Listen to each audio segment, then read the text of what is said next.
Hello, hello! What's up guys? Welcome back to my channel. And for today's vlog ay magluluto ulit tayo ng noodles guys. At bagong recipe ko ito. So tara na guys at samahan nyo akong magluto ng aking noodles.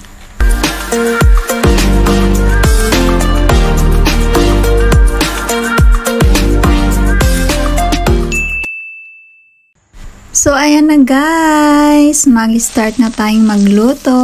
At syempre, igigisa na natin yung ating garlic at saka yung ating onion guys. At alam nyo ba guys, kaya lagi akong nagluluto dito ng noodles kasi yung mga boss ko at yung mga anak nila ay mahilig talaga sa noodles. Mas gusto nilang kumain ng noodles kaysa sa rice.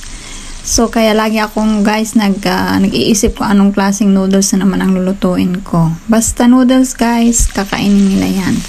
At yan, maglalagay na tayo ng na-chop natin na tomato. 1 tomato lang naman yan guys. Depende sa inyo kung gusto nyong dagdagan. Pero ako nilagyan ko lang siya ng isa. Ayan. Pagkatapos natin mag-gisa-gisa yung tomato at saka garlic onion, ilalagay na rin natin yung ating giniling na karne. Pwede rin kayong gumamit dito ng giniling na chicken. Kung anong merong giniling kayo guys. At ayan, lulutuin lang natin yung ating giniling. Ayan guys. At kapag naluto-luto na yan, pwede na natin ilagay yung kanyang seasoning. Naglagay din ako guys ng tomato sauce. Ayan, mga 2 tablespoon. Ayan, mix natin guys.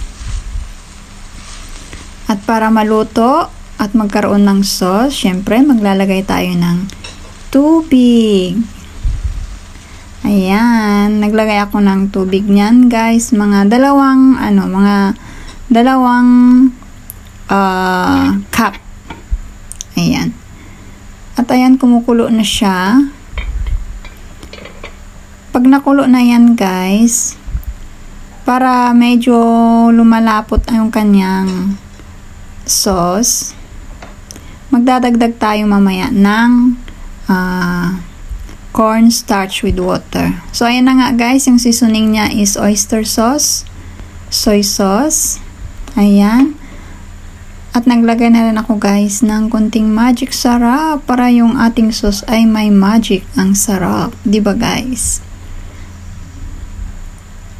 At ayan na guys yung kanyang cornstarch. Mga 1 tablespoon lang ng cornstarch at saka konting tubig guys.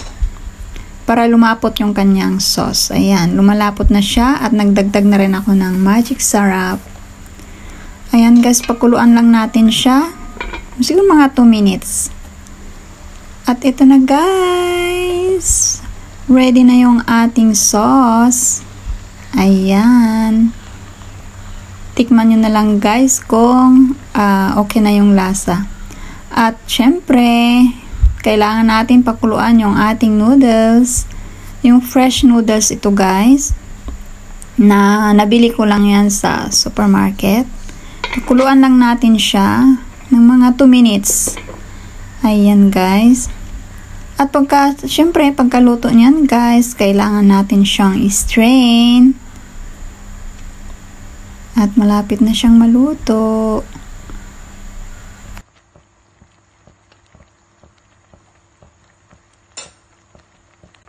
Ayan guys, okay na siya. Pwede na natin siyang tanggalin sa boiling water. I-strain na natin siya guys.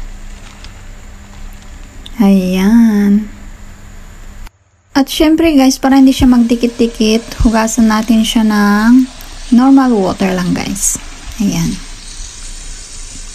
At pagkatapos niyan, ilalagay na natin siya sa isang bowl.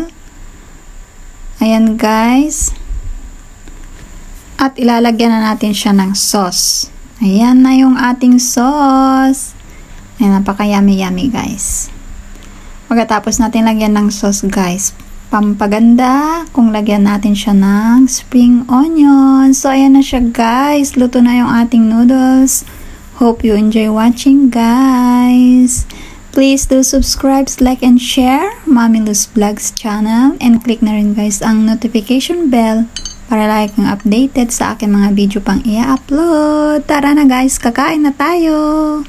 Bye! See you next video guys! Yummy yummy noodles!